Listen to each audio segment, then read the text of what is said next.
Опозицијската ВМРО ДПМН обвинува за нови партиски вработувања буквално во сите јавни предпријатија во општина Охрид.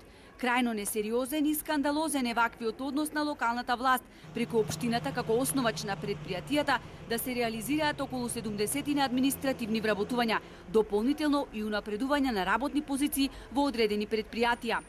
Само половина од планираните партиски вработувања ќе ја чинат општината над 6.600.000 денари или околу 110.000 евра годишно. Наместо за опрема, парите ќе се трошат за партиски вработувања, истакнуваат од ВМРО ДПМН. Секаде буквално имаме вработувања нови, а тоа е само еден вид на заложништво или уценување на сите оние кои што ќе имаат желба да конкурираат на овој конкурс или на овие конкурси кои што ќе произлезат од после одобрувањето на годишните планови за вработување.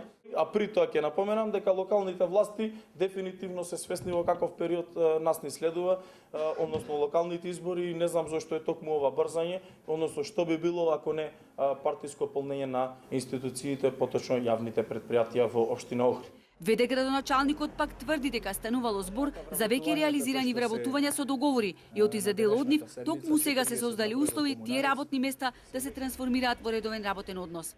Значи не станува збор за никакви нови вработувања, тие ќе одат на јавен оглас. Опозицијата се служи со ефтини дневно политички и методи кои што имаат за цел да креираат перцепција за една личност на краток рок. Меѓутоа, политиката во суштина е прагма која што тие немаат. Теснопартиските интереси не смеа да бидат приоритет. Децидни се од ВМРО ДПМН, кои побараа од ВД градоначалникот Георгиевски да се откаже од новите мегаломански вработувања, на како што велат партиските послушници потребни за кампања, а парите да се пренаменат за набавка на механизација во јавните предпријатија.